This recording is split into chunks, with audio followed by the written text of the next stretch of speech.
Life be life.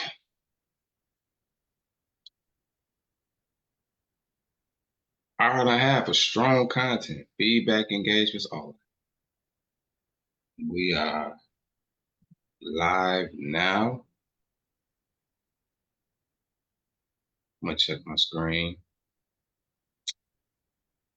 So again, for people that's watching this live, you see me look to the left, you're right. I'm looking at the Facebook page to engage with people that may have feedback, may have questions. Oh yeah, this is beautiful.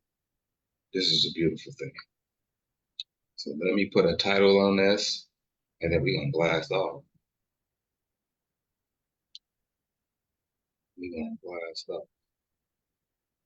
I will thank you all for joining, Mr. Bryant, Mr. Brian and Miss Harriet. Us at Divine Works ENT and Potential appreciate you. I appreciate those that are viewing. We don't take anybody's time lightly. I always say this: a wise woman once shared with me that when you waste your time, you waste your life. So we are not into wasting people's time at all. I'm putting a title on this now so we can get rocking and rolling.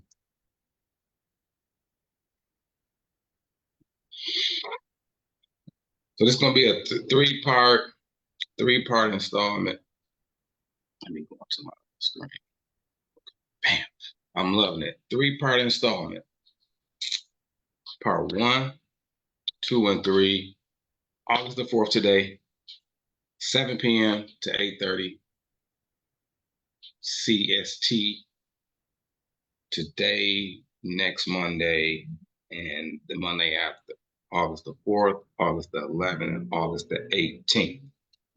We may not touch all these points today, and that's okay because it's going to be a free flow. It's not about, and even as you hear, myself and Mr. Brian, one of our newest facilitators, even as you hear us sharing, it's never about how much information that we give. It's always about the quality of the information. Is it relevant for you in your household, son or daughter, niece or nephew at that time? And do we have comprehension?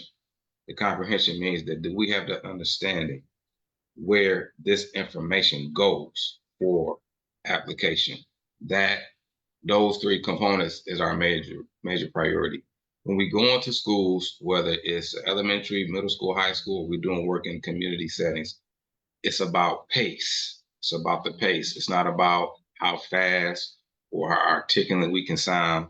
It's about the pace. Is it at a good pace where the student or students are understanding how this is important to them? And do they have any questions? We always, as a interactive education and training model, we always encourage feedback from our kids because they have enough time where they're sitting in academic settings where that feedback may be minimum for various factors. Not saying that my fellow educators is not opening up the door for feedback.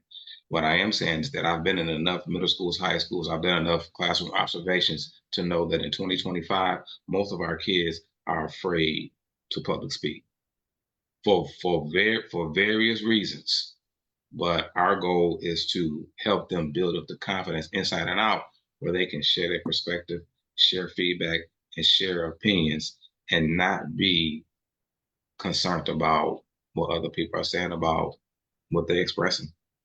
Creating a safe space externally and then internally is extremely important. I got Ms. Hart, who's another one of our newer facilitators on board. Let's rock and roll. I'll be jumping in and asking Mr. Brian and asking Miss Hart for their feedback. And then Ms. Harriet, if you got anything you want to share, it is an open season. I trust everybody that's joining us tonight. I'm sharing my screen now. I'm sharing my screen now with you. And then I'm gonna be periodically checking the I like to call it the chat because I'm a Zoom baby. But it's gonna be out Facebook, checking the comment section to see if any of my people out there jumping in. Let's go from the beginning. Oh, yes, yes, yes, yes, yes, yes. Yup. Hey. Bridging the Summer Gaps. A guide to parents, a guide for parents to strengthen their child's academic resilience and positive behavior during the break. This was initially geared towards a family symposium that we did last school year at Brooks Middle School in Bolingbrook, Illinois. Shout out to Brooks Middle School and the whole family of Valley View School District, District 365U. We have worked with them. We look to continue to work with them in the future. But it was originally created, not with this title, but it was originally created with just a guide for parents to strengthen their child's academics, resilience, and positive behavior. But as we did it and we transitioned into the summer, of course, there's summer regression. So this interactive education and training session, it explores the concept of unconscious competence. I know Mr. Bryan has probably studied this already, and its practical application in fostering children's learning and development to combat summer learning loss. This is what takes place normally in the summer. We'll ask students, have you all picked up the book during the summer? Astoundingly, no. Because there's various reasons. We've surveyed high school students and asked them, why is it that you don't get involved in, academics during the summer? And some of the responses that we received was, because that's my time. That's my free time. That's my break. And I tell students all the time, you can take a break from school, but you can never take a break from learning.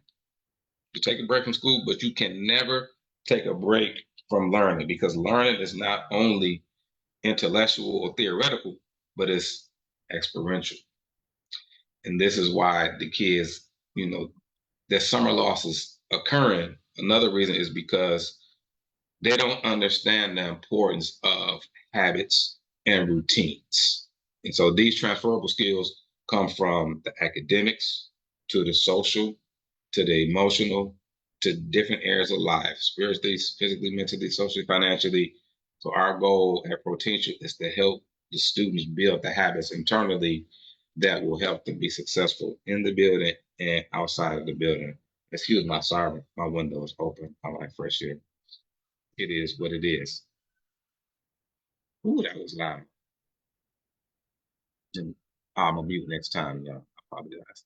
So parents will gain insight into the 4 stages of competences. At least 4 stages will highlight the importance of recognizing and supporting the child's journey. So parents will gain the insight of the 4 stages of competence, highlighting the importance.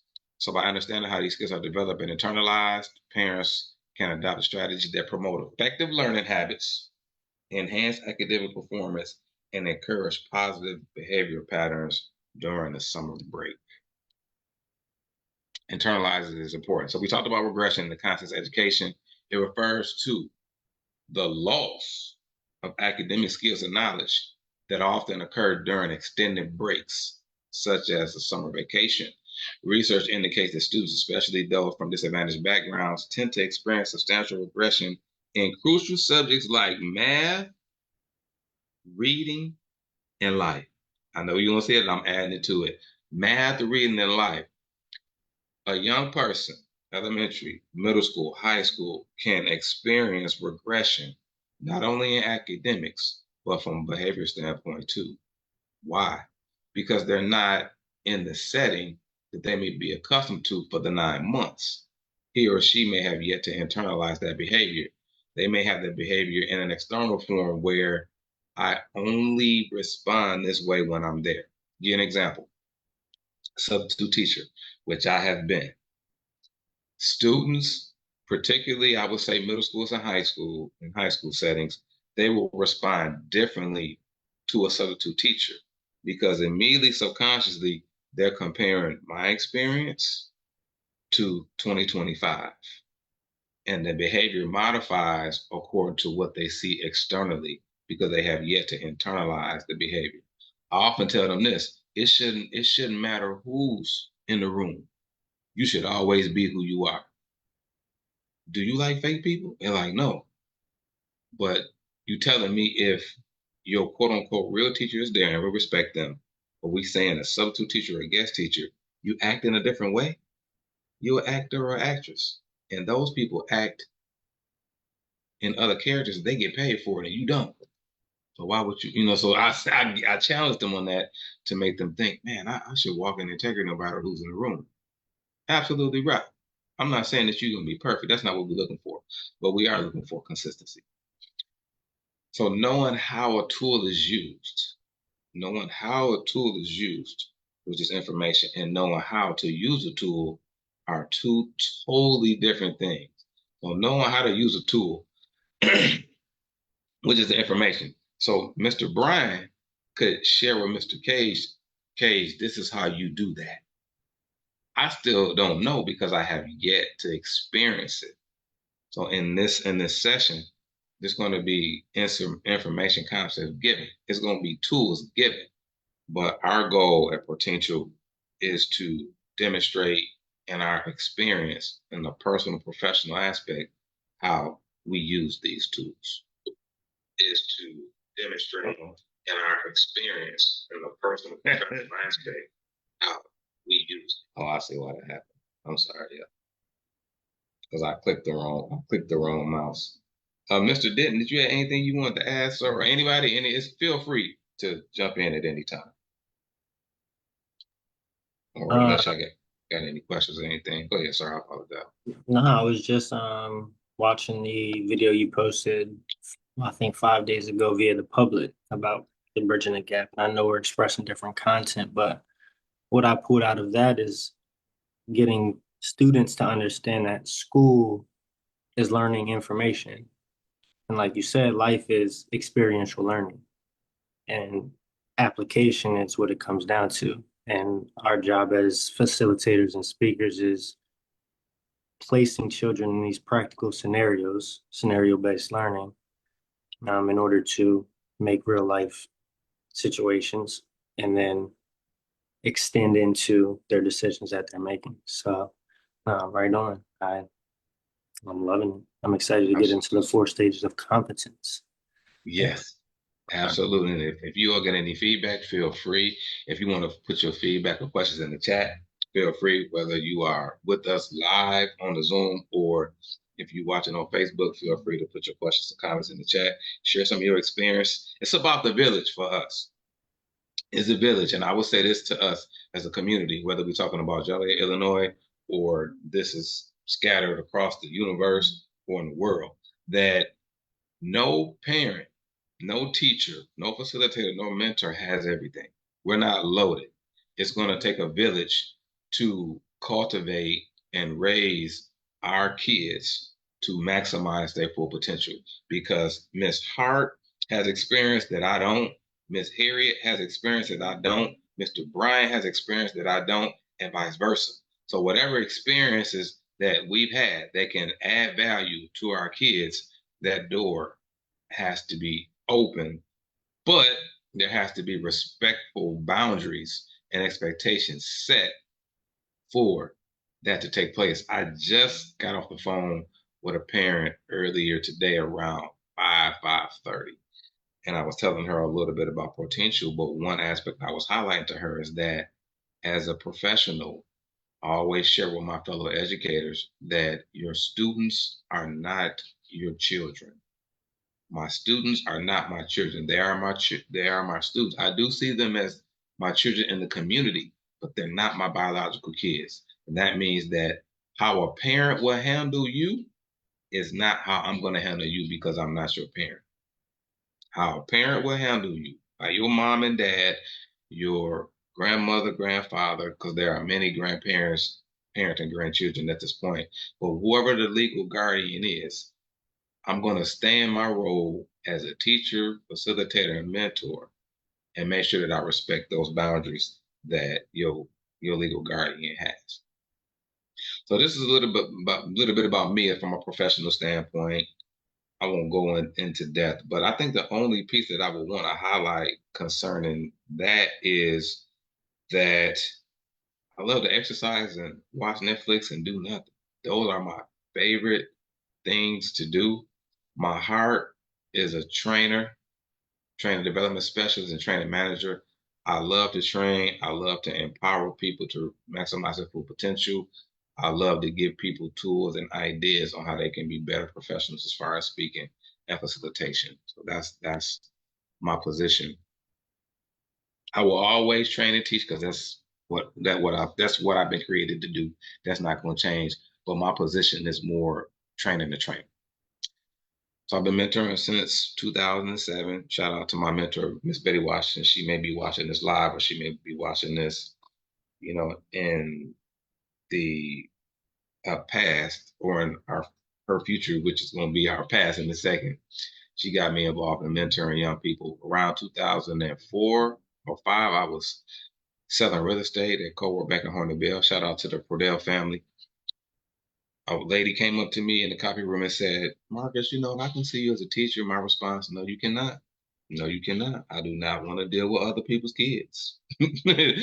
But as my life began to evolve and purpose began to call, I couldn't deny it. It was just something that was placed in my heart to do. And ever since then, I've been on a journey. I transitioned into academic engagement in a high school setting in 2016. And these are some of our partners. Divine Works is the organization. Potential is the program that we focus on. We have tremendous partners: Providence Catholic High School, Fairmont Community Partnership Group, Fairmont Middle School, Bolingbrook High School, Brooks Middle School. These are past and present partnerships that we have. So we got many, many other partnerships, but the slide is not as big, right? But we want to make sure that we highlighted who we work with because that's our portfolio of work. Mr. Brian, can you read that for us, sir? Of course. It says the heart core of a child is found in their imagination and dreams. These qualities nurture their sense of purpose and help them connect their current experiences to future possibilities. This perspective goes beyond just academics and the walls of classrooms.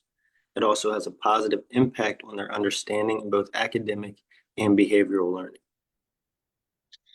Mr. David Bartley, who's one of our facilitators, and he's in Sacramento, California. Him and I did a one-on-one earlier today. And I was taking him to some training, which for our facilitators, that's all I'm going to be posting that in the group probably by the end of the night. His question to me was, what is our unique selling position? I was like, that's interesting. And I read him this statement. And so this is for parents, this is for educators, this is for principals, assistant principals, anybody that's working with a young person, whether they're in elementary, middle school, or high school. The heart or core of a child is found in their imaginations and dreams. This is a best practice. The qualities nurture their sense of purpose and help them connect their current experiences, which is their now, to their future. So this perspective goes beyond just academics and the walls of a classroom. I was at a junior high last Friday up north in I want to use the word astounding, but I want to use the word high income economy. The principal that I was speaking with, we was taking care of some business. And my question to him was, your students are in a city where the average cost of a home is $539,000. What problems are they having? His response, they're not motivated. Interesting, because I'm in school. I got everything that I want right now as a teenager or as a preteen. Why am I here? Motivation.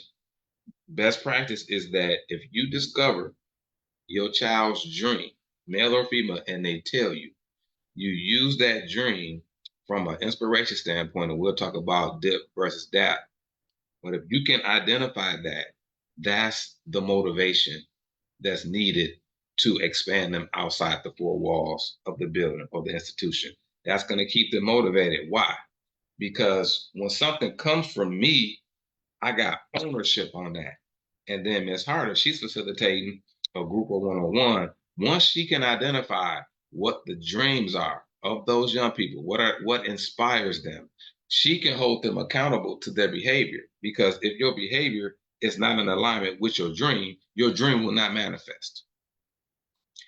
If you are not being responsible and attempting to ask questions in class and attempting to learn from the academic aspect in addition to your behavior, will your dream ever manifest? Based on whatever your career pathway is. The key motivating factor for any parent listening to this, any educator watching this, anybody that works with young people, whether you coach a sport or you in some type of extracurricular activity which deals with a club, social club, you we have to listen to our kids. Because when we listen to them, it's going to be wisdom keys and components that we can use to connect the dots and help them continue to progress. Because I'll tell you this, and I share this from my life. If I wasn't motivated by purpose, I would not be working with young people. If I wasn't motivated by purpose, I would not be doing outreach and grabbing other individuals to build the team up to go into the other 50 states by 2030.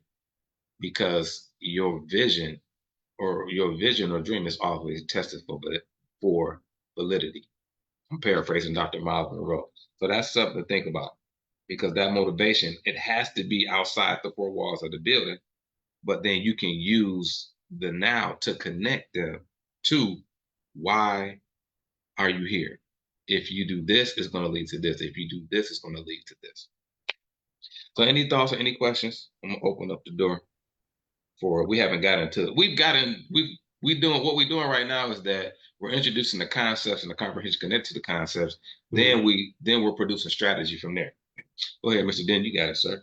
I think it's a good opportunity to, no pun intended, bridge the gap again between that video you were speaking about yesterday, because towards the end of the video, you emphasize how you we have to really, as adults, um, create new meanings of words that we use, right? Mm, And part of being in survival mode for me was changing my definition of the word hunger, mm-hmm, literally. So, like you mm-hmm, just said, that purpose, I have now reframed as hunger.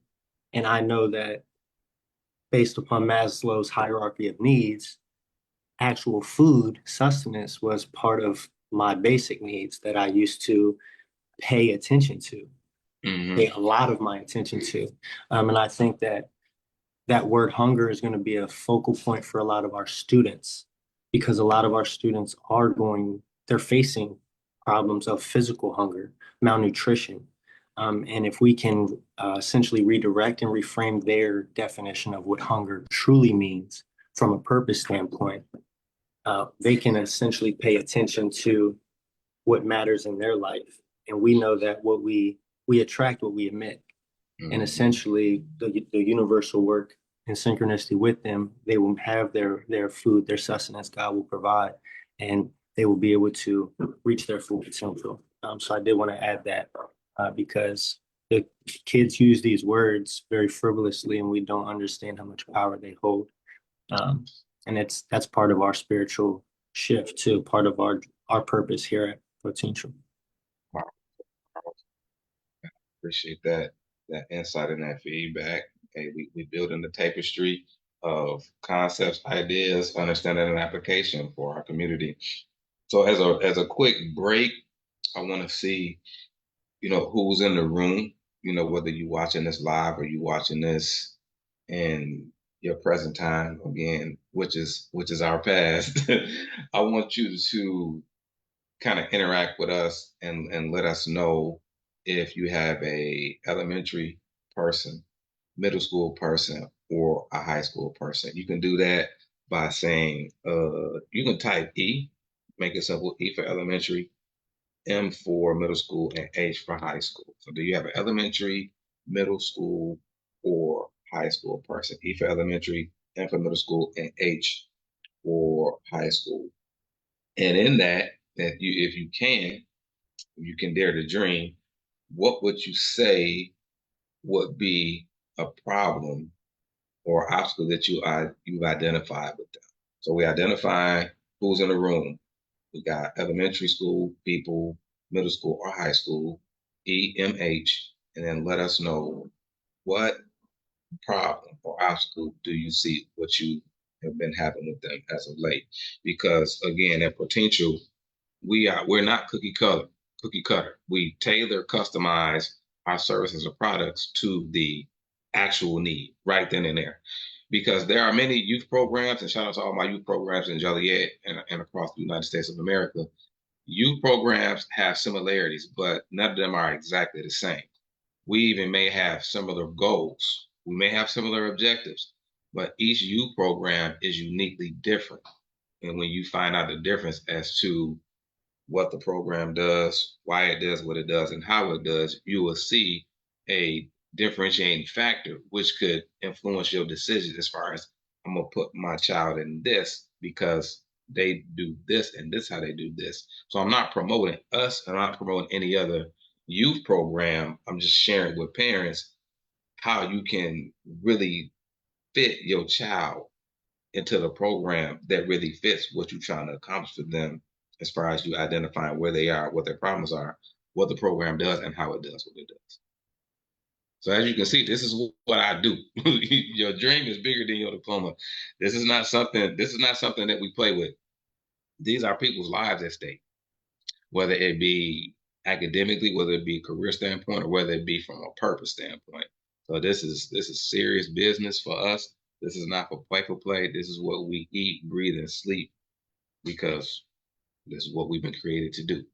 So here go your strategy, parents. Here go your strategy, educators. The school year is getting ready to start. This is applicable for elementary. This is applicable for middle school. This is applicable for high school.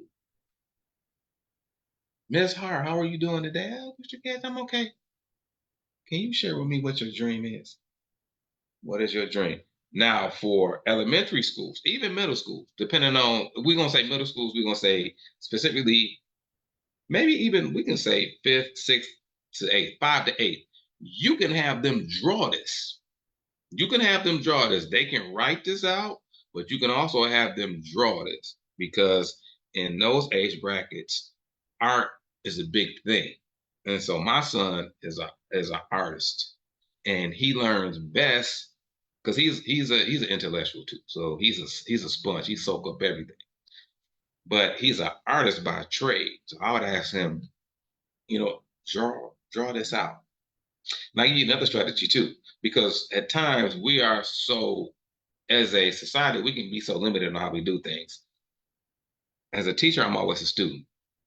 So when I used to take notes, I would associate pictures and words with my notes. I would have a collage that consisted of pictures, consisted of words, consisted of, different little doodles, because that's how I associated the information. What we don't want to do in an educational setting, whether it be formal or informal, is set people up for memorizing. We don't want to do that.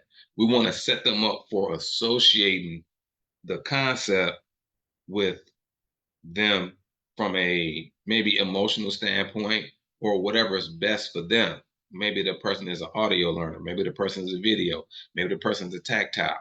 It's not about memorize because when you memorize, and I'm sharing this with you from a teacher aspect. So when you hear me share and you hear all of us share as a potential team, we're speaking from many different facets and many different expressions.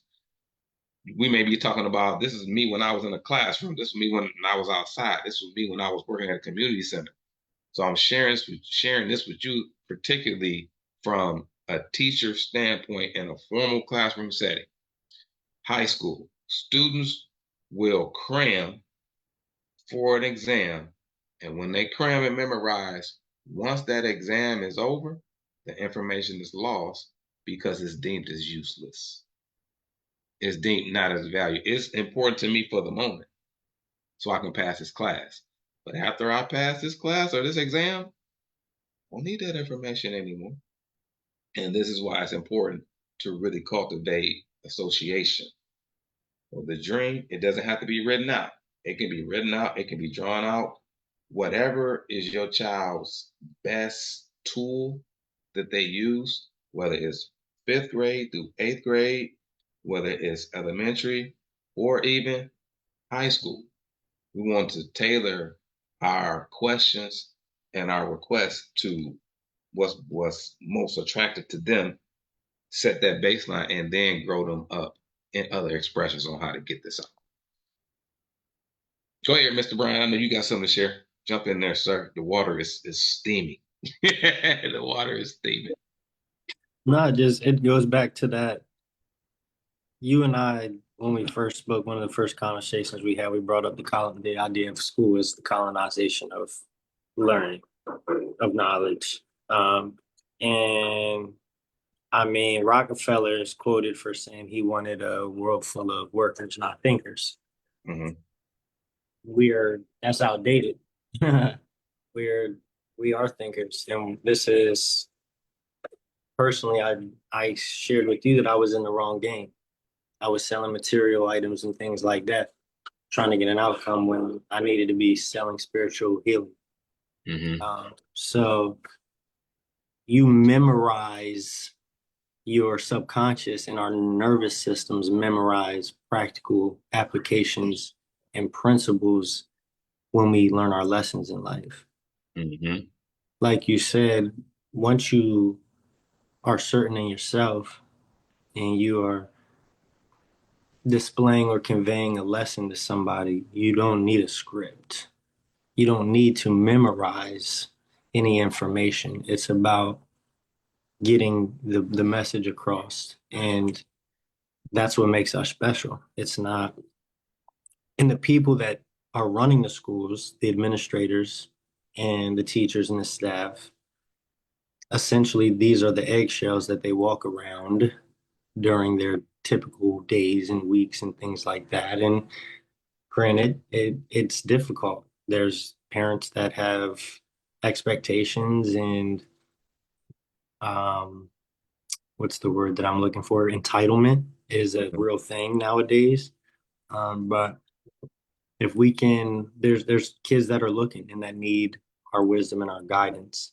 And if we can essentially get them to apply the knowledge and the wisdom that we have as a collective, like you said, as a community, and understand that there is somebody here for them. Mm-hmm. There's a community here for them. Then that will permeate into the decisions that they are making when we're not around. And to finally close, like you said, you're not going to change a school or an academic setting in one assembly or one meeting, Yeah. but you can plant the seed, and that's what it's about. So, leading by example, example is it starts with the same prefix as experience, and Yes, that's sir. what we can do. Kids are told all day, they're told to memorize and do this, but like you said, none of that knowledge is applicable. So, Thank you, sir. I appreciate you feeding that, man. That take off. We are at 33 minutes. I just posted this on the Facebook group. And let's take some time to reflect because remember what we said. We talked about pace, pace, pace, pace. We may have a lot to say, but it may not be meant for it to be said in this session. So just reflecting at what we've shared thus far. My question to people who are watching, and my question to us in the live session, I would ask you to give me a summary of what has been highlighted to you, at this point. Maybe a summary of what's being shared. And then I would also share as another, either one if you want to choose. What didn't you know? And this is a trick question, and this goes into potential as well. When we're asking, what have you learned that you didn't know? What we're really saying is, what have you learned that you haven't experienced? Because if you ask that question in a classroom setting, I'll say this too. If you ask students this, and it's a youth group or something, they're in a community center or a church or wherever, automatically they're gonna think that the question that you're asking them is about what the new information that you shared with them. We have to break that stigma because when a young person is smart and highly intellectual, when it comes to when sometimes if you try to help them redirect their behavior, they don't listen or they have a tendency not to listen because they're highly intellectual.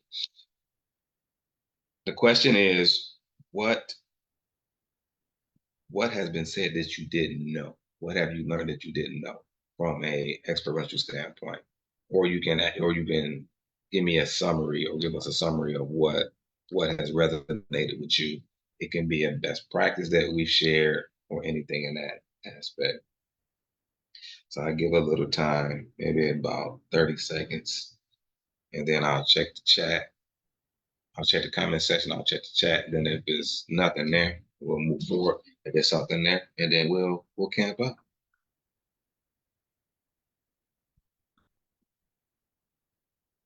No, there's no need. There's no need to rush. Like one of our best practices we had to implement was really, really pace, because we also do, which I'll introduce to you all in a second, VMA, and VMA stands for visualization, meditation, and affirmation. So one of our partner schools, Providence Catholic High School, shout out to our people there. We'll see you in September. Our last time being there, which was in April, we cultivated that visualization, meditation, taking quiet time to really just listen. And what we discovered is that some of those kids there they didn't know how to hear. They knew how to hear stuff outside of them, but they didn't understand how to hear that little still small voice inside, which we can say is your conscience, which can direct your decisions. They didn't know how to practically, experientially block out the noise and listen with that. So we helped them cultivate that and practice that. And that came with, our pacing. But let's check the chat. Let's see what we got, if anything. If not, it's all good in the hood. But I do want to check and stay true. If I can get past. Oh, okay. I do see something in the chat. I'm trying, y'all. Okay, here we go. Yep. Mr. Bryan says, our hearts drive our purpose. Our minds drive our imagination. I love the ideas of drawing our dreams. Yep. Thank you, sir, for that. Appreciate you. Oh. You want to elaborate? Um, I mean, as parents, we get so, as adults, I think it's funny. For the chat, I'm an etymologist, so I study words and their meaning. And Mm-hmm. even the word adult, we might not want to admit it, but adultery, it comes with a negative connotation, Mm-hmm. right? When we hear that word adult, but it also comes with the word responsibility, which Mm-hmm. we also misinterpret. People think responsibility is a list of priorities that we're checking off. And to me, it's responsibility. Are you able to respond appropriately? And I say that to say we get lost in this idea of chasing our dreams because we have a hard time conceptualizing or simply put, saying what our dreams are. Mm-hmm. We're scared to just admit it or say it. And that's because we're caught up in overthinking. So if we go back to what I said, our hearts drive our purpose, our person, who we are. And when you mentioned the idea of drawing our dreams, I'm an artist myself, but I avidly write. Mm-hmm. Sometimes I forget that, dang, I could just draw something. And what do they say? A picture's worth 1,000 words. Mm-hmm. So getting students, I think that's a practice that we can all cultivate as speakers and facilitators. Even if for high schoolers, they might think it's corny or whatever. Nah, take 5 minutes to just draw your dream. Whatever comes to mind. You said you doodle, Mr. Cage. I doodle too actively. It Mm-hmm. helps me. It's okay, draw a couple doodles that get you inspired. Then we'll pull Yes. words out from there, maybe some adjectives, some characteristics, some goals, and Yeah. then we can formulate the words that were hidden that we were scared to say based upon our imaginations. Then we're connecting our heart and our minds, and now we're moving in synchronicity. The whole point of doing this in the first place. So, um, yeah, it's not about thinking; it's about feeling, and it's about following those feelings. Path of least resistance, move like water. So Go I sleep. appreciate appreciate that the opportunity. Yes, sir. Thank you, sir. We appreciate you for sharing. I am right now sharing is caring, so I'm putting this in different groups on Facebook, and then Yeah, we'll get back to it. So there's been a ton of best practices, concepts, comprehension. The best practices already given, and we haven't even really dove. Really, we you know how for me, like I don't swim. I used to swim at the Boys and Girls Club. Shout out to Joliet Boys and Girls Club. A lot of legendary people used to go there when I was younger, back in the '90s. But now, me being a little older, I'm 45 years young, it take a little time for me to get in the pool. I actually have to hype myself up and family like, okay, y'all, hold on. Three, two, one. And I dive in. But I'm saying that as an analogy is that we haven't even put our little pinky toe or big toe in the pool. We haven't really jumped into the whole gamut or saturation of what this is about. So keep in mind, again, y'all, this is Bridging the Gap, a guide for parents to boost their child's academic success and behavior.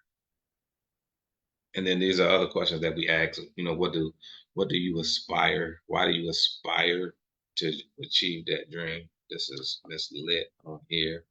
And there's a difference between aspiring and inspiring. Aspiring can be an individual who they can see, Mr. Brian successful, and they're looking at success from a materialistic standpoint, and they'll say, well, what does he do? Because sometimes, even as adults, we'll see somebody with a nice house, nice car, and then we'll ask them, hold on, man, what is it that you do?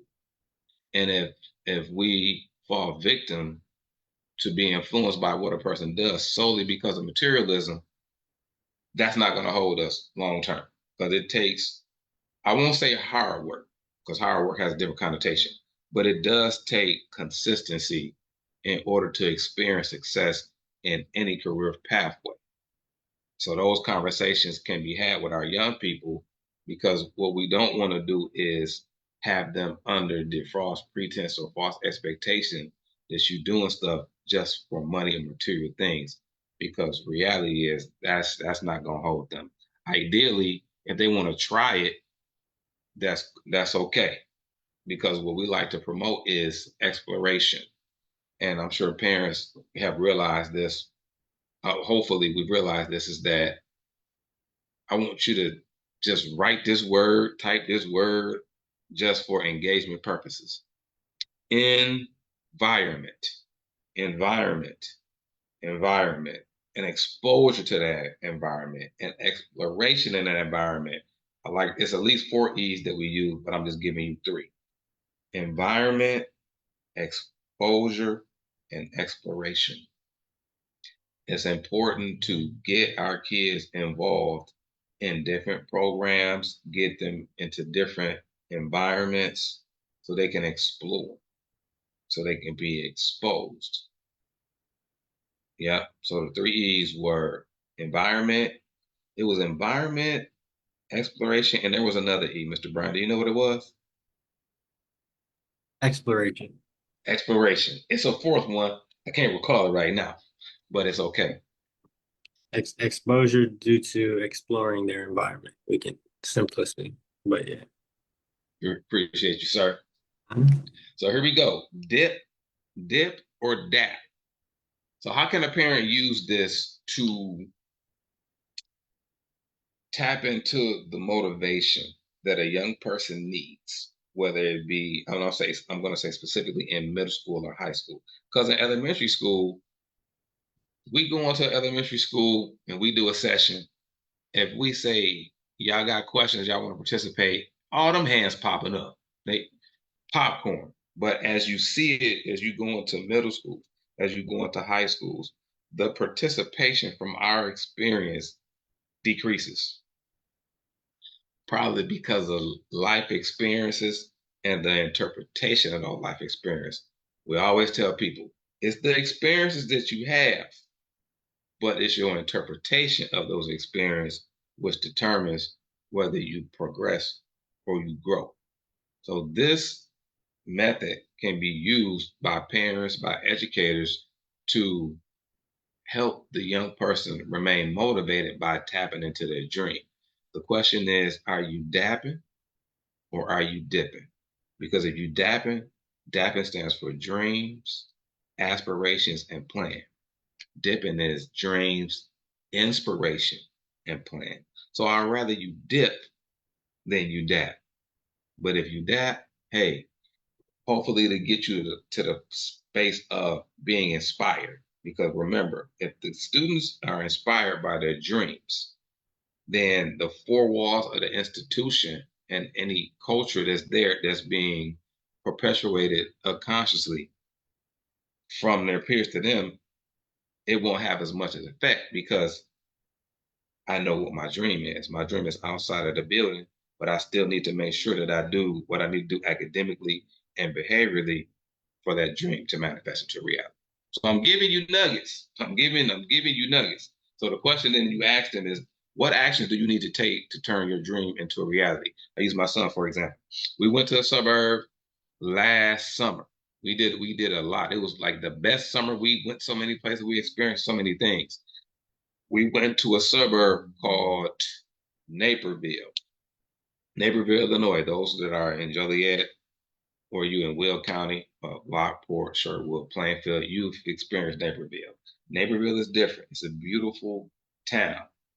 We went there, walked downtown, got some ice cream, and this is what he said to us. A 12-year-old African American boy said, "Man, I would like to live here." As a father, as a mentor, as an educator, I notate that stuff because I need to be able to use that as a motivating factor when your behavior is off the chain. Time goes. Is he doing homework? Maybe. Is he motivated? Maybe not. And my question to him was this: Man, you seem to have a difficulty remaining focused, getting your work done, doing what you need to do as far as your chores. Those are habits, son. And I'll tell you this: if those habits persist and you don't change, you talking about you want to live in Naperville? You know how much it costs to live there? Do your research. Won't happen for you. I listened to what he said he would want. I didn't impose anything on him, but I did use what are you doing now? Because if you're not doing what you need to do now and you don't build positive habits, your later will never manifest. So that's my thought of the day. And it sounds like something that my pastor would say. So it's probably from him being birthed in me. If we don't do what we need to do now, later will never show up. It won't show up. Because you can't violate the principle. Some call it karma, some call it seed time and harvest, some call it sowing and reaping. Whatever you want to call it, the principle is going to hold true. And so that's something that we can share with our young people long term. It is 7:55. Miss Hart, can you put in the chat anything that you have gained? Miss Tanisha, thank you for being here. Another one of our facilitators. This is a part of the team.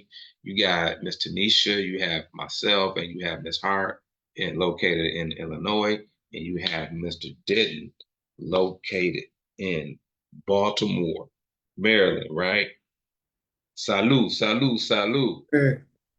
Yeah, so we have people ready to provide services in person and virtually. Feel free to share, sir. You got it. Um, I mean, putting if we don't do what we need to do now, our later will never manifest. Thank you for that. Um, Even as adults, we all fall victim to this. I'm learning right now. There's a quote from this book that says productivity is not doing a lot of things quickly. It's doing the things that matter. Mm-hmm. Um, you said aspiration versus inspiration, and I love that. Um, I love that the root of both of those words is spire, and to me, what comes to mind is perspire. Um, when we think perspiration, we automatically associate it with action because aspirations and inspirations can invoke emotions that cause us to act. Um, Hmm. and I appreciate you sharing that experience with your son too, because that's a vulnerable time for him. It's a determining moment in his life. Okay, I can live here based upon the reactions and the response I get. It it's going to depend on a few things, or this isn't a possibility. I'm living in what you would say or dapping, right? So, am I am I planting? Am I digging the ditches I need by being consistent in my habits and focusing on, like you said, consistency, or am I essentially digging habits that are focused in the now out of urgency, out of scarcity, out of lack, Hmm. that aren't preparing my later to manifest. So, Hmm. um, dapping and or dipping and dapping, I've I've lacked a bit of clarity up until this point, but now I understand it completely. So I hope that Hmm. everybody else in the chat is able to gain it. So you want me to answer Miss Harriet? She just asked us to explain the dipping. You drink dip. Um, in terms of my understanding, dreams, inspiration, and planning versus dreaming, aspiring, and planning is simply an interpretation of us being able to bring our dreams to reality. It's based on us understanding what we need to do in the now to allow that to happen. Are we implementing the right plan by Hmm. following the habits that breed success? Or are we watering our seed that we planted in our imagination? Or are we neglecting that seed based upon, you know, living like we say in the now and Hmm. neglecting our dreams in the future? So Hmm. you can elaborate more to provide Yes. clarity, but Yes, sir. um, You did a good job. I appreciate you. The thought that I was having to kind of piggyback and build off what you were saying to provide clarity was in is in dip, and then what Miss Hart was saying as far as the fuel, the dreams to fuel.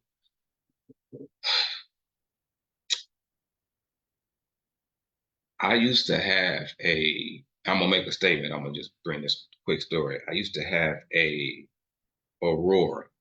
Aurora is a made by Buick. It has the same motor that a Cadillac has in it. One of those two-door Cadillacs. I think there was a Cadillac Seville North Star motor. And this was when I was in my probably mid 30s. I had like three cars at the time because I was in my former lifestyle doing the most illegally and just lost. I bought the car from a dealership and I took it to the gas station. And what did I do? Habitually, I put regular fuel in that Aurora. Look at Mr. Brian. He already know. I put regular fuel in the vehicle and it didn't go anywhere. It put it. So what I'm saying as far as the dip, the dream, because when you understand and know your dream, young people, you're gonna be inspired instead of aspire. When you inspire, you execute the plan. But if it's adapt, then that's the aspiration. And the aspiration can just be motivated by what you see other people have materialistic. So to bring clarity and summary to the dream portion of because these are motivating habits. I'm sorry, motivating strategies. It's this. You can go to the gas station and you can put 86, 89, or 92, but it's all dependent on the quality of vehicle that you drive all day. So that's something that you can use as far as with your kids. It don't have to be that deep. I'm just a deep person. Forgive me. But what I'm basically trying to say is the further you go or want to go in life, the more fuel you're going to need. But it's the quality of fuel. And the quality of fuel that we're talking about is being inspired instead of being aspired. And my pastor shared that with me a long time ago when I was in my early 30s. I wanted to get involved and do like, because I do the sound at our ministry. And before I got on the sound, there was a person, one of my elders, that trained me on it. And I volunteered because I felt the need in my heart and I wanted to help. And my pastor said this to him: is he inspired or is he aspiring? I was like, whoa, this was back in 2000 and probably 2009, 2000 and 2009, 2010. I was like, well, what does that mean? But it meant, is it coming from within or are you just motivated externally? So that's what the dip and that means. It is, man, 8:02, man. We working. We almost done. We got like 28 minutos of potential teaching kids to think before they do. Think about what you do before you do it. Is that do it or act, Mr. B? Let me see. Oh, do it. Okay. And so what potential does is that teaching kids to think about what. And I ask some of my students that I work with at Fairmont, they'll be freshmen in high school. Keep them in our prayers because it's a transition from eighth grade to freshman year, especially depending on the population of your school. If it's 1,000, 3,000, like we affiliated with, or that's familiar with us, it can be definitely taxing. But we want to teach the students to think about, yep, eyesight versus mindsight. Yes, sir. Yes, sir. Our goal is to ask the kids, think about what though? That's a loaded statement. And one of our students said, who was a leader last year, he said, think about the future. Exactly. But when you're in these moments, these emotional moments, these social moments, think about your future. So we explain potential real quick. So the overarching goal of potential is to help students build strong positive self-images and establish acceptable standards of conduct in school, in life, and in community settings by incorporating restorative practices and scenario-based learning that teach the importance of reflection and consideration. This approach fosters the holistic development of students, equipping preteens and teens with essential problem-solving skills to evaluate long-term consequences of their actions. And this is the holistic child via iLeader.inc or iLeader Inc. I apologize. But there's more. This is not the holistic child. This is the holistic child from a psychological standpoint. But there is more components to us than we realize. And if you want to know, text me. No, I'm messing with you. I'll tell you next time because I don't want to go into the depths of it. So our concentration, two concentrations, equip eighth graders for their transition to high school, which we call LAMS, LAMS, life after middle school, and preparing 12th grade students to transition into life after high school. Life after high school. And the program itself really speaks of my experience. Oh, I'm trying to switch.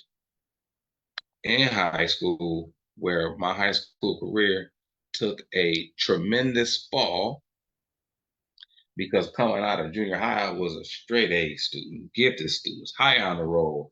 I won every award that there could be to win. And I can give you some references, and they'll tell you, yeah, man, they kept calling his name. He kept getting awards because I was being homeschooled. I was being homeschooled. So when I came into the school in a junior high setting, I was blasting through the work because of muscle memory. And hopefully we'll get to the four competencies which deal with muscle memory. But if we don't get to it today, we'll get into it next Monday. But I had a traumatic moment, which had nothing to do with academics. It had everything to do with social and emotional space. My girlfriend cheated on me with my best friend in high school. Devastating. Took me on a downward spiral. It was a wrap. My mother, bless her heart, She's still alive to this day. Honor and shouts out to her.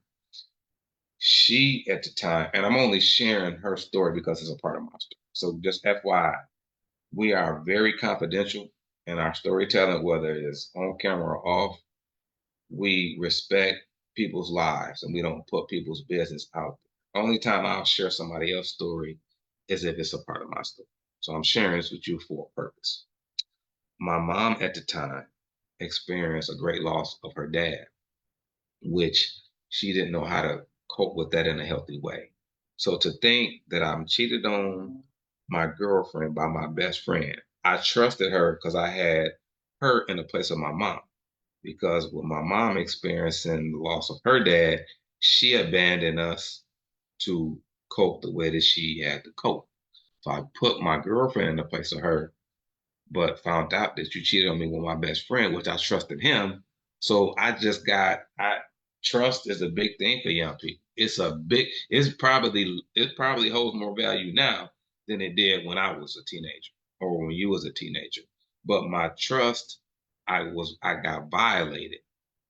And because I didn't know how to cope in a healthy way, I may not have had people around me, or maybe if I did, I couldn't see them.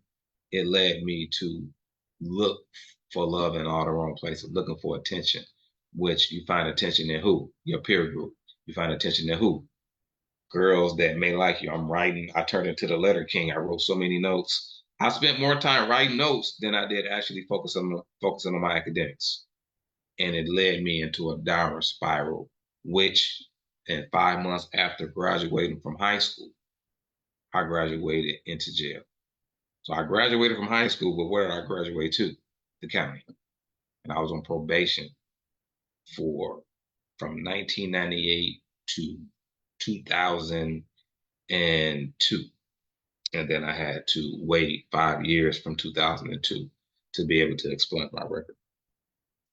Yep. So my life was on pause for almost a decade, which want to, we don't want to, we don't want any of our kids to experience that.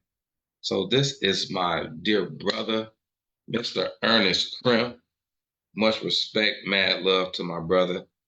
He is tremendous. If you look him up on social media, you will see him everywhere. We've been working together probably for a decade, over a decade, but he's going to give us 3 strategies to improve literacy at home. I'm going to test this to see if you can hear it. So you all let me know if you can hear it, Mr. Brian. If not, then I'm going to have to reshare.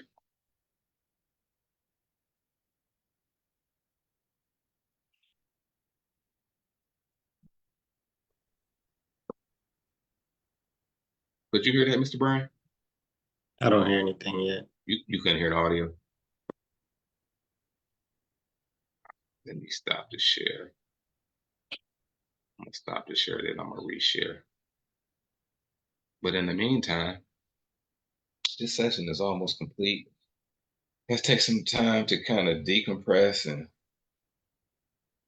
get some clarity and see if anybody had anything that they wanted to share or any questions that they had.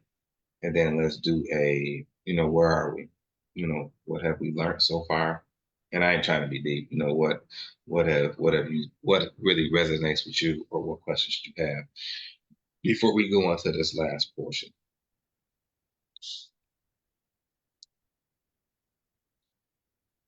Taking a little time.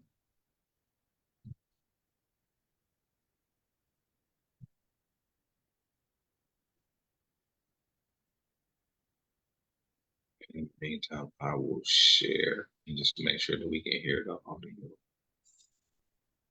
Oh.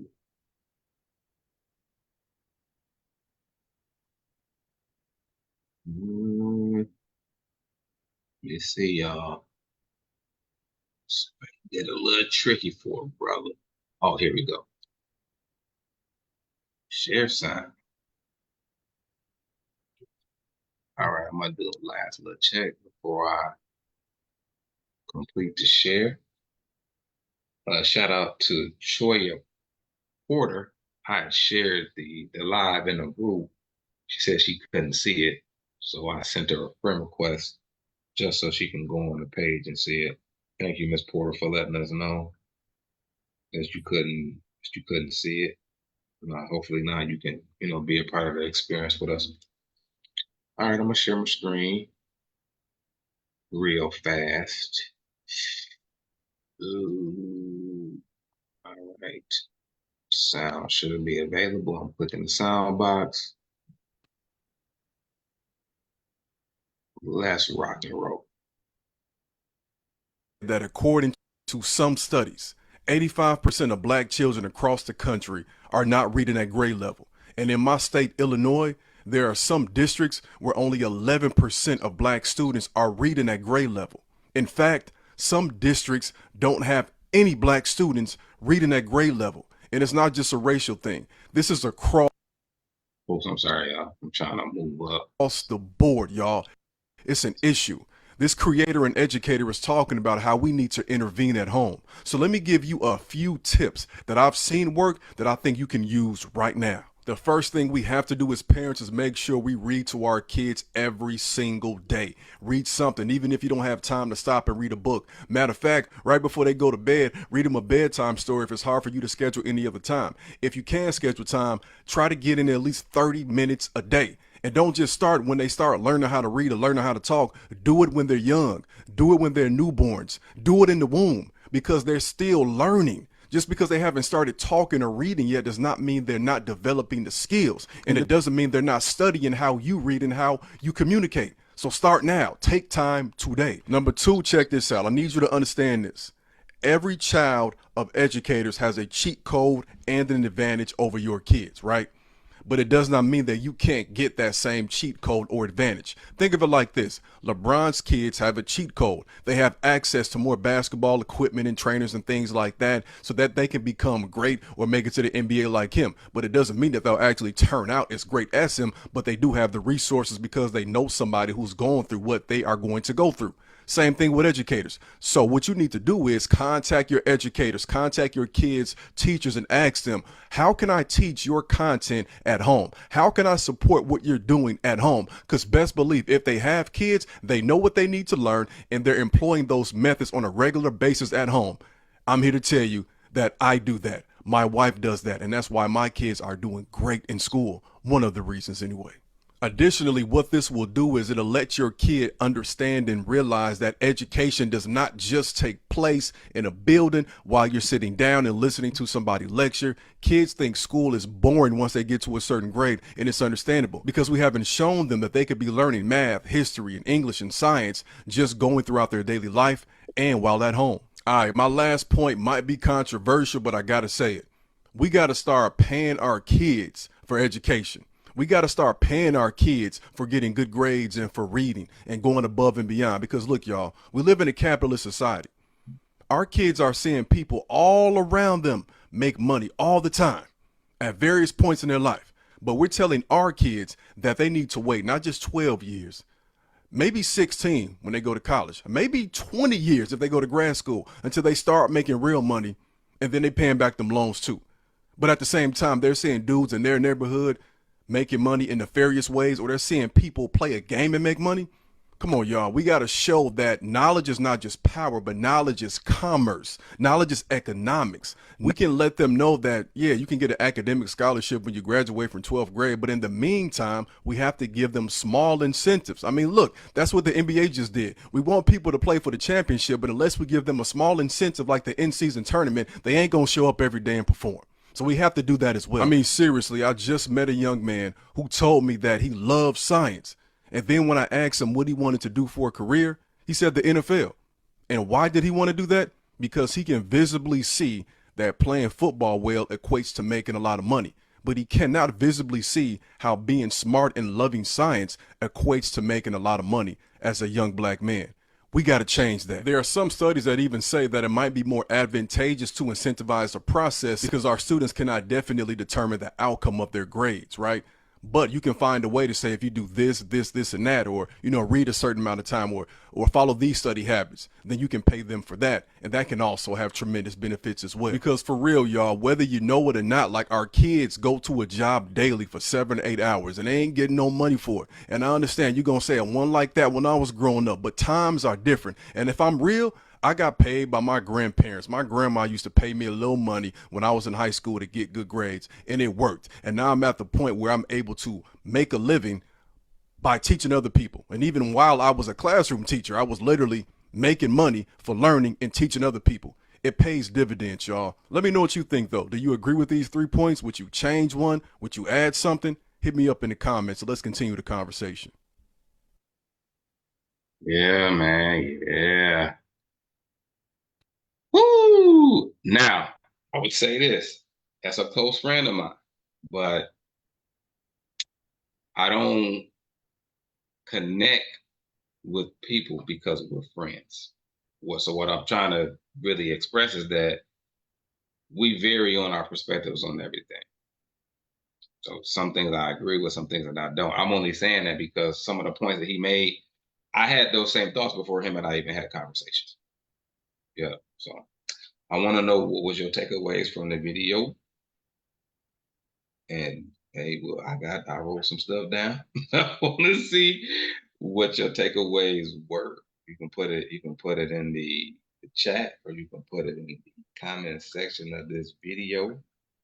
This is extremely important, and as we share out and then close this out, I'm gonna share a real life story with you, and to let you know that this is extremely important, and it's possible. You don't have to you don't have to have a master's degree or PhD to be effective in bridging the gap. You just got to be open to want to learn and make the time to put these practices into place on a consistent basis. And you will see a boost in your child's academic success and behavior. Miss Hart show herself. All right, sister. Hello. How are you? Hey, Yes, yes, yes. So you all want to share out what was your takeaways, or if you had any questions, feel free. I could share out real quick. I actually agree with him in terms of paying the student, and I only say that because I did that for my daughters. I believe that they should earn based off their effort. I knew I didn't want to, they say spare the rod, you spoil the child in the sense of you not wanting to spoil them. And so I definitely wanted to provide for my children, but I didn't want to spoil them. And I felt like the only way to compensate was based off of, yes, chores, but then also their effort, especially in school. And so in that, I did. I definitely offered them based off of their grades, based off their effort. If there was an issue with talking, based off of the effort, with not talking for the day, merit. But definitely in that, compensating them based off their effort, I believe it helped support them even in their going into college. I have one going to school to be an accountant, the other one's going to school to be a veterinarian. So they were able to see it not just off instant gratification, but what they were actually able to work toward. Drops the mic. Powerful. Thank you for sharing your experience. Yes, yes, sir. We have fun at Protein Chicken. Let me read Tanisha, then I'll let you jump in there, Mr. B, because I want to read. And I think Miss Harriet said something too. I'm just gonna read it in the chat. Lit for Life, Miss Tanisha Thompson says, education starts at home, and we have relied too heavy on the school system, which is lacking educational value to our children. Ms. Harriet says the cheat codes seem very helpful. Talk with teachers, usually when there's a problem. Yes, now I need to talk with them before an issue comes up. Yes, ma'am. That's being proactive instead of reactive. Brother Brian says knowledge is commerce. Communication is a skill and tool. Go ahead, sir. Feel free to share. Yeah, appreciate Brother Graham, obviously. So practically speaking, personally, none of those things were done to me as a child. And I am the youngest in here. And I think I'm one of the youngest members of the potential team.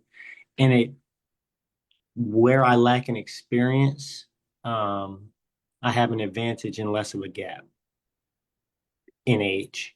And I'm 27, but I feel like due to trauma and my healing, I feel like really just got out of high school. Like the last 9 years of my life have felt like a snapshot. I've connected with Mr. Cage and the family, and now I'm here. But I say all that to say that I was not paid $1 for the outstanding education that I displayed and achieved in school. I graduated with a 4.13 GPA, valedictorian. I studied Mandarin, not to pat my own back, but very successful academic career. And again, not $1.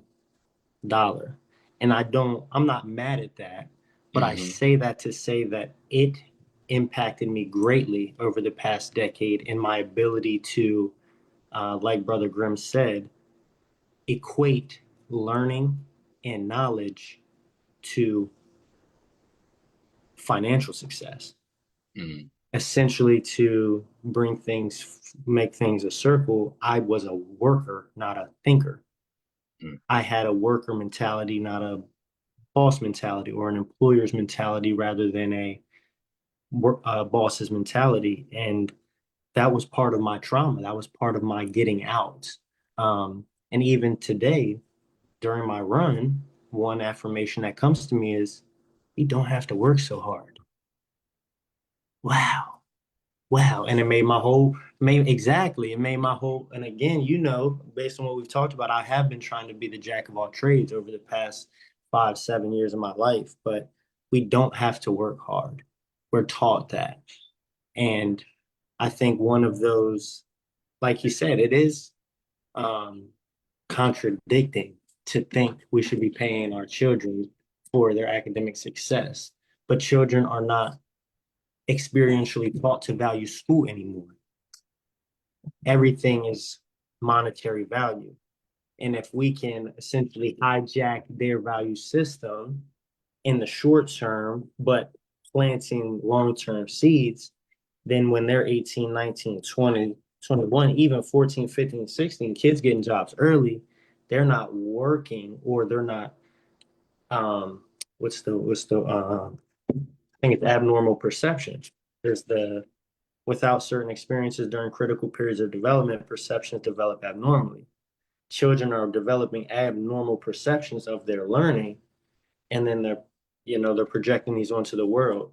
But even the CEOs, the major financial bosses, they're not grit and grind. They're not, working hard. They're thinking for the collective. Um, and that's so to close off, I'll go to the message I put in the chat. Brother Grimm said that, what do you say? Knowledge is commerce. If we break down the word commerce, the root is community, communion, and we're all taught to just speak. A lot of us are just addicted to reacting and talking. But that's why we're not valuing our word and the powers and our experiences that we possess. You said it, we all possess different experiences, and we all have a choice based upon our voice, how we express that experience. Every one of our experiences holds value, not monetary value, but actual life value. And if we stand firm in that with conviction and we utilize that, the money will take care of itself because we're holding knowledge, we're being attractive, and that creates currency, that creates motion, that creates life. So I appreciate that opportunity. Don't play with him, y'all. That boy lethal. He stretched me tremendously. Thank you all for sharing. I appreciate that. And we appreciate that. With 5 minutes left, I would only piece that I would add is to what my brother Krim said is to pay. And when I think about pay, I do think about from the fiat currency aspect, dollars. But my statement to myself was, you pay with positive reinforcement. You can pay with positive reinforcement. I'll share this quick story with you. Shout out to my people at Jelly at Job Corps. So I got 2 stories I'm gonna share them as quickly as I can. When I was at Jelly at Job Corps, there was a young man who was in my class. I taught career preparation, and he said to another staff, "Mr. Cage does not recognize the good things that I do." The young man, his name is Pastor Wendell Martin. Shout out to Wendell if you're watching this, sir. He was working at the center at the time in an administrative role. Student connected with him. I think the student was his mentee, so he was sharing, with him how he felt and his perspective on things. So Mr. Martin came down to the classroom and he did like a mediation as well. So I didn't feel offended because I know it is what it is. We're family. So he was sharing with me. He kind of mediated it to the point where the student had room to share what his perception was. And I was like, wow. I said, that's interesting. I said, yeah, I do. I said, I do recognize you. It's just not the way you're accustomed to. So he was accustomed to being positively reinforced and verbally. But when he would say stuff and do stuff, I would tap him on the shoulder, like, see you. But it was the way that he wanted it to be done. So I had to adjust to what was familiar with that person. And this is a humility story. I'm a professional. I got a whole degree. I'm coming in tied up, slacked up, dress shoes up. Don't matter. I'm setting an example for this person based on is highlight to me what I'm not doing. Okay. I'm gonna recognize you in the way that's most familiar with you. Then I'm gonna add to your toolkit. I'm gonna add to your experience to where you can see where you've been positively reinforced and recognized for your good answers or your good behavior. But we can pay our kids in dollars if we choose to, whatever it is that works for you in your financial situation. But you can also pay them positive reinforcement. But please do get them the dollars because kids be like super thirsty for money. But we'll wing them from that. So don't be fearful that they're gonna be greedy. It's just where they at in their growth process. So I'm gonna give you this last piece, and then we'll go a little bit deeper next week in the conscious competence stuff. But like I said, we want to be paced and be strategic. We want to just be throwing information out to people because it don't make sense if there's no comprehension there. So this is a somebody in the chat. Let me see before I share. Okay. Listen is our world. Most primary communication skill, but often a forgotten dimension. Yes, sir. Yes. I agree. I put that in there to emphasize Brother Grimm's first strategy to reading to our children every day. I don't have a child yet, but I have nieces, nephews, godson, and I emphasize to their parents, look, you got to be reading to your kids because, like he said, in the womb, kids are listening. Kids listen to everything, and as adults, it becomes a forgotten dimension. So, just to expand on them. So this story I guarantee that this story will help us as a community if we really hear it, and we have to make time. You can either make time or you can make excuses. Either way, if we make excuses, it's going to be environmental and it increases the probability of our kids believing that they're mediocre and average. But if we make time to move past our comfort zone, to sacrifice for them, and parents, my heart go out to you. I understand there's a tremendous sacrifice, but sacrifice as a parent is a lifestyle. It's not a convenience. Every parent that's on here with us at Potential, and any parent that's watching the live stream, you felt it. Even us people that may not have had kids, we still felt it too. So I'm going to go back. Yep, read to your kids daily. No excuses. In the chat or comment section, you can go agree and disagree. I don't care because I'm gonna tell you got to, right? Here's a good read for 7th and 8th graders, and I shared this with Miss Hart earlier today. It's called The Lemon War by Jacqueline DeVise or something. I think you pronounce it that way. I had never heard of this book in my life. Okay, it's 8:31. We're gonna wrap up. I had never heard of this book in my life. This morning, we were all at home cleaning. My honey, our son, and myself.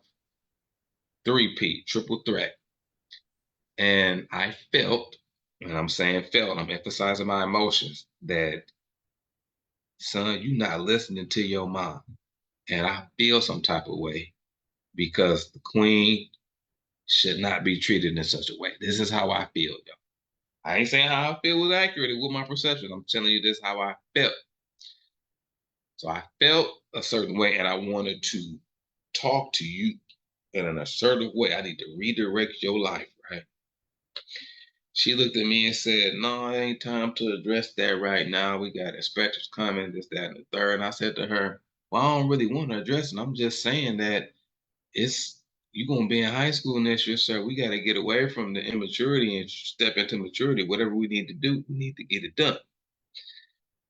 So after that, she goes into her room. He goes to his room. So I'm kind of find myself pacing around the little kitchen wanting to talk. I want to go knock on the door. Hey, we need to have a family meeting.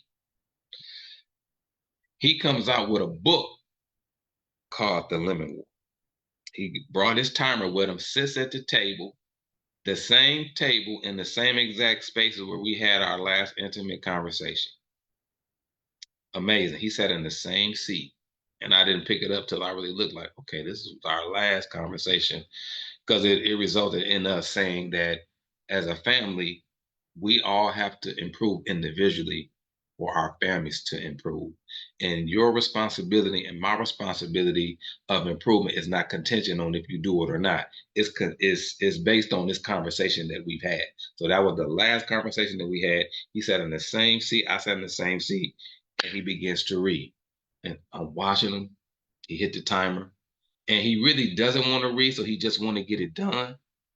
And I thought to myself, I said, what you reading? The Lemon War? Let's read together. Immediately, I look up this book online, and we read 2 chapters. We read 2 chapters. He read the page, I read the page. I read the page, he reads the page. Cheat code, parents, best practice. Learning, you don't need a worksheet to teach your child. You don't need a worksheet. We learn in an informal way because my antennas is always on personal growth and development. It's always on conflict resolution.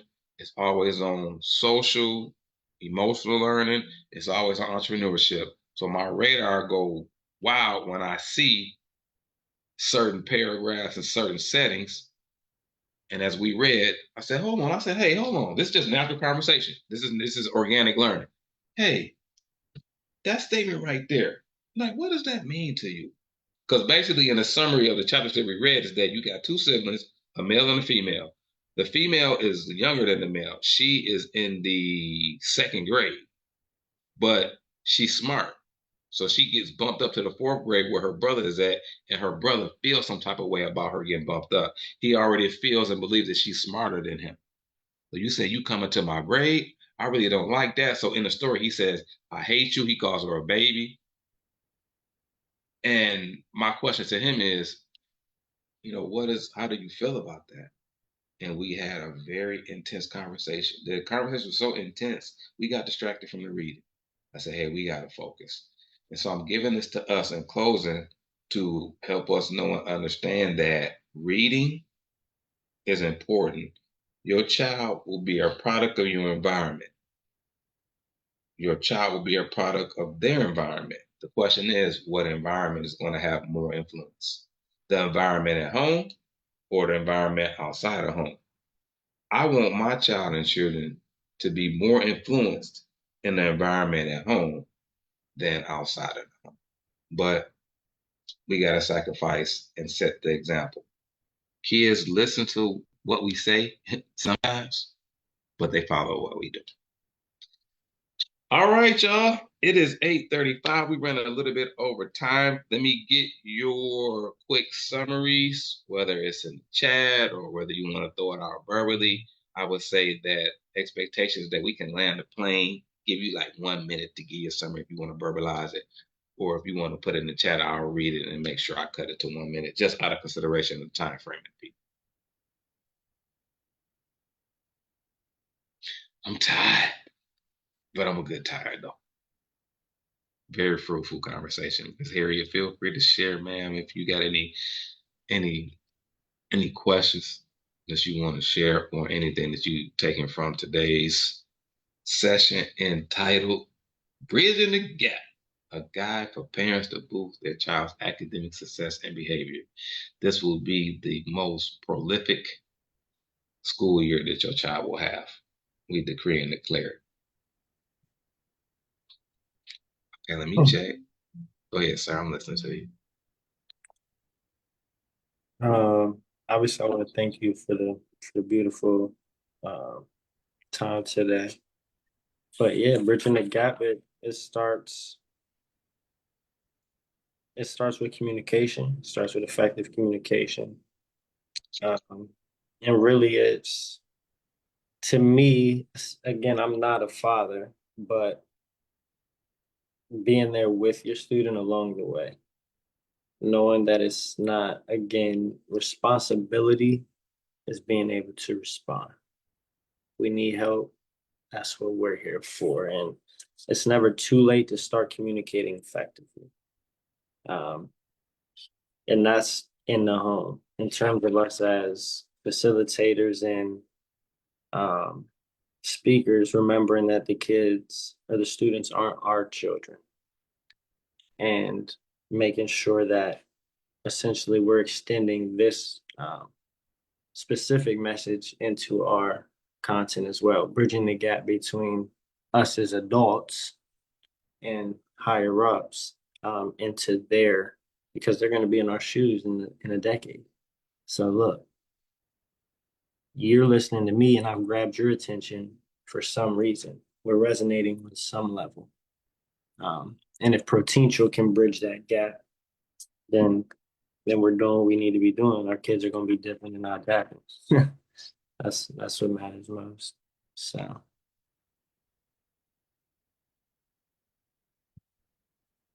we can't hear you.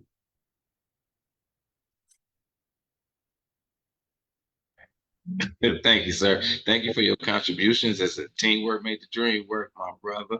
Yeah. Thank you for sharing. Ms. Hart, you want to share out or give us a summary? No pressure. If you want to, that's cool. If not, I understand. Oh, I think you put something in the chat. I'm sorry. Great lesson full of gold nuggets and takeaways. Thank you for the lesson positive reinforcement. Yes, Miss Harriet says reading is important. I've read in the past too, and with my child when he was entering high school last year, we did not spend that time reading. I thought he was past. Yeah, but I guess, yeah, definitely. Lastly, for one-on-one or group sessions, you can contact us by scanning the QR code below, or if you got any questions, about, the wonderful people in our team and what we do and where we at, and, all those great things, feel free to scan the QR code and we'll reach out to you. This is the CAP for Bridging the Gap, a guide for parents to boost their child's academic success and behavior. So next week we'll do a brief recap on what we touched on, these different concepts and practices.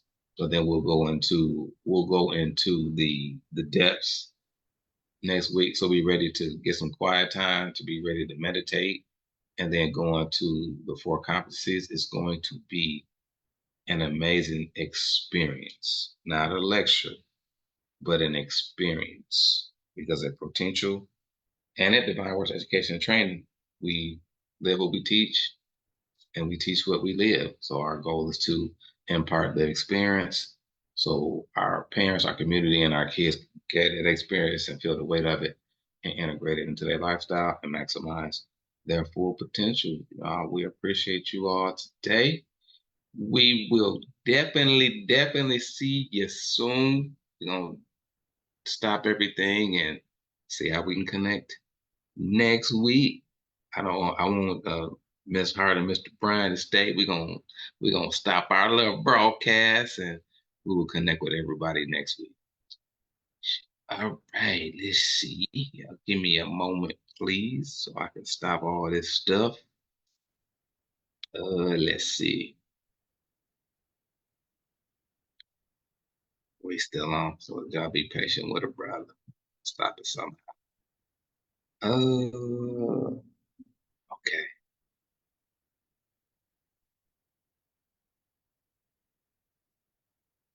Do this. Oh,